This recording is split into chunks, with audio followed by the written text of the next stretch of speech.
Men, women, and sex. I can't speak for women, but I know what men are about. They want to fuck. Men are dogs. Now, men reading this right now are shaking their heads and saying to themselves, damn, I shut the fuck up. As kids, we are taught to make you believe we have other reasons to talk to you.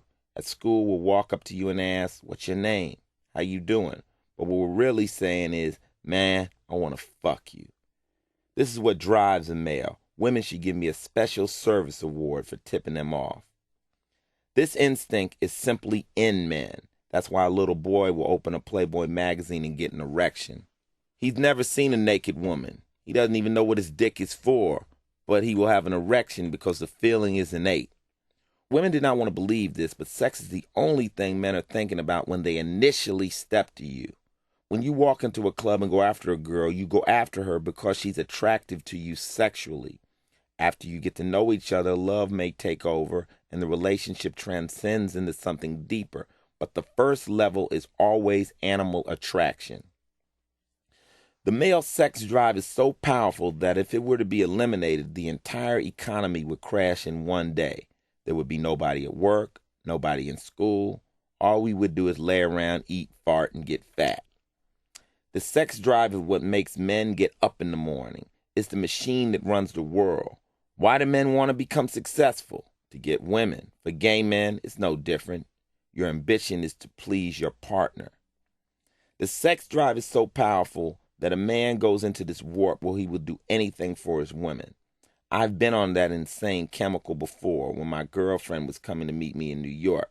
She flipped my switch and started talking crazy to me on the phone. Next thing you know, I'm out of the jewelry store getting her presents.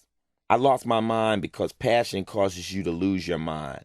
Passion makes the world go round. Love just makes it a safer place. For those of you entering into a partnership race, I've devised a relationship meter to help you detect compatibility. In every relationship, there are 4 different areas you need to be totally aware of. Physical attraction, mental compatibility, physical compatibility. Physical attraction. Guy looks at girl, girl looks at guy. Guy looks like Godzilla, ain't shit happening. You have to have some form of sexual attraction for this to transcend to the next level. If you look at a guy and cannot imagine yourself with him intimately under any circumstances, you're only going to end up friends. Mental attraction. Physical attraction can be enhanced sometimes by mental attraction. You might find a business associate so mentally attractive you start seeing a physical attraction, but you didn't come in looking for it. You got hooked because you're working an intense job with this guy and his mental attractiveness starts intriguing you. Mental compatibility. If the first thing that comes out of an attractive man's mouth is, let's go shoot some heroin, you're out of there. He may look nice, but he's a chump. If he says something interesting and the girl is receptive, you probably have the beginnings of mental compatibility. You'll exchange telephone numbers maybe, but you're not going to have a one-night stand. Mental compatibility is usually determined on the first date and pretty early on. Physical compatibility. You touch, you kiss, you hold. You'll either hit or you miss. If you hit on all 4 of these, you'll have some form of relationship. Whether it's an affair or a boyfriend-girlfriend type of relationship will be determined by how high you're hitting on each category. If you have high physical attraction and high physical compatibility, you might just end up being fuck partners. Now let's say those 2 don't fit. Now you think, I don't dig him physically, he can't kiss, but we learn from each other and we're together and it's fun. This is a strong non-sexual friendship. Take 3 out of 4. He's good in bed, he's nice looking, he's okay to be with, but at times he's annoying. He can't be a total thing, but you don't mind going out on a date with him. If somebody hits on all points, you're in a real dangerous situation because you could fall in love. This meter is extremely important. When your girlfriend asks you, why are you with him? He treats you like shit. He doesn't ever come around. Why do you constantly go to him? You know it's because he's hitting on 1 and 4. With that scale, you can always find out where you're going. The hardest thing is to be honest and grade truthfully. You can look at your partner and say, well, he's attractive. Well, shit, he isn't really that attractive. This is the hardest thing in the world. Because love is conditional, the scales on the meter start changing.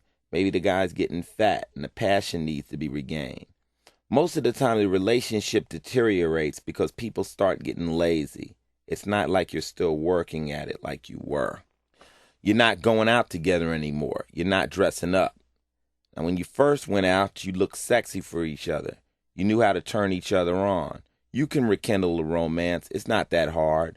I'm still excited about my relationship, but you gotta work at it. I'm lucky because absence does make the heart grow fonder. Sometimes I think we've been together so long because I'm away a lot. People generally have to make an effort. The classic scenario, a guy says, "Damn, baby, you ain't putting on that lingerie anymore. Why are you wearing them granny dresses? What happened to my little sex kitten?" While he's sitting around with his belly hanging out. Or worse, the squirrel mentality sets in. You found the nut, now you're going to bury it. You don't want your woman to look sexy anymore because you don't want her to attract other men. This same guy will take his girl out and cover her up while he's looking at all the other women. This is an insecure guy. That's a male problem. The most difficult thing for a man or a woman to deal with in a relationship is watching it slip away. When that happens, you have to admit it's going and it's not coming back. It takes strength to fall in love, but it takes real strength to walk out when it isn't right. Real relationships require compromise. Love is not a selfish game. At times you have to rub his neck. Maybe you're dead tired, but he would really like it. And you love him, so you rub his neck. There are going to be times when she's going to want something, and you're going to have to accommodate her. These usually aren't requests that money can buy. These are physical acts of non-selfishness over selfishness. This is what real love is all about. In any relationship, you got to know who you're going into business with right up front. Now, I'm on the road 100 to 200 days out of the year, and there's no way I can get around the fact that I meet women all the time. That doesn't mean I'm necessarily going to be with them, but I enjoy their company. I can't pretend something may not happen either, but I don't give my girlfriend any reason to sweat me. The day a girl pops up at the front door with a suitcase, she and I will have a discussion. Either that, or there'll be a girl at the front door getting her ass kicked. By the same token, I'm not going to interrogate her when I get back into the town. Our philosophy is realistic. When I'm here, I'm here. When I'm not here, I'm not here. When I come back from tour, she'll ask me, "How was tour?" And that's that. And I'll ask her, "How was Mexico?" if she spent time traveling, and we move forward. What's happened has already happened, and there's nothing we can do about it. People who do have open relationships, though, should remember 3 keys because there are gray areas that can cause nuclear explosions. Don't even think about practicing anything but safe sex. Stay away from all friends and relatives. And finally, if you are to have an affair, always sleep with somebody who is at least as attractive as the person you're with. If you're caught with a monster, a fat girl, or someone she or he feels is less attractive than her, she'll probably be ripped apart because her ego will be hurt. The worst relationship is to sleep with one of your boyfriend's friends. You're really trying to get killed over some shit like that. All women in the deep, dark recesses of their minds know men fool around. Whether they have sex or not, a lot of men need to periodically have their ego catered to, and that occurs only by conquest. A woman will walk out of the house and men will whistle at her and let her know she looks good. But men don't get this treatment. Most men could go for a year without anybody saying, "You look good." So how does he determine whether he still has it or not? He has to go out and try to talk to women. If a girl smiles, he still got it. Reassurance may be all he needs. For women, there is one guy out there, I don't know if it's Michael Jordan or Tom Cruise or Arnold Schwarzenegger, but there's one guy in your mind, you'd fuck him if he gave you the chance. There would be no conversation, there would be no dinner, there would be nothing but straight up fucking. Girls will ask me, "How do you deal with these girls who just want to come to your hotel room and fuck you?" I reply, "Well, I don't know. I might be this guy who they have pictures on their walls. They watch the videos. They've waited all of a sudden and I'm there. They're on a mission. I won't be inviting them all in. I'm not crazy. In show business, you're not just an average guy a girl meets out of nowhere at a restaurant. She's had time to watch you, listen to you, read your articles, read your book, watch you on TV, rewind your video. She's probably slept with you in her mind 15 or 20 times already. So when she meets you in the flesh, she's going to go for it, whether you're Bon Jovi or Axl Rose. If you fulfill her fantasy, she's completed this mission. The average guy has to find out if he's even close to her vision of the ideal man. Then he's got to determine how long it will take for her to be with him. This requires straight military tactics. So apply the relationship meter and determine whether you fit in. Once you get in, it's your turn to show them how great a person you are. It's time to be funny. It's time to be deep. Whatever direction this person wants to go, you got to be able to blow in it. Hopefully, you're already somebody this person likes, because you can't really be anything you're not. Now, if you're only out to fuck, do not be afraid to lie. Tell her whatever she wants to hear. Lie, lie, lie. She's probably trying to fuck you too. Maybe in another way. She's trying to get drinks out of you. During this process, a game is going to be played on both sides. If at the end of this lying procedure you turn out to like each other, you can back out of your lies by saying, you know what? I was really just trying to get with you, but you're really cool. She might leave, but if she's real, she'll understand.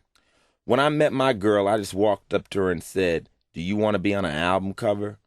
I didn't have a record deal. How am I going to get her on an album cover?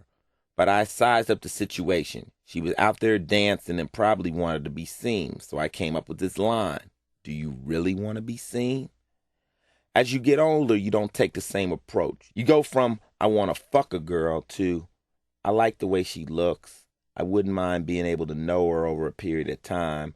I don't know how deep it'll go, but this is somebody I might not mind having down with me.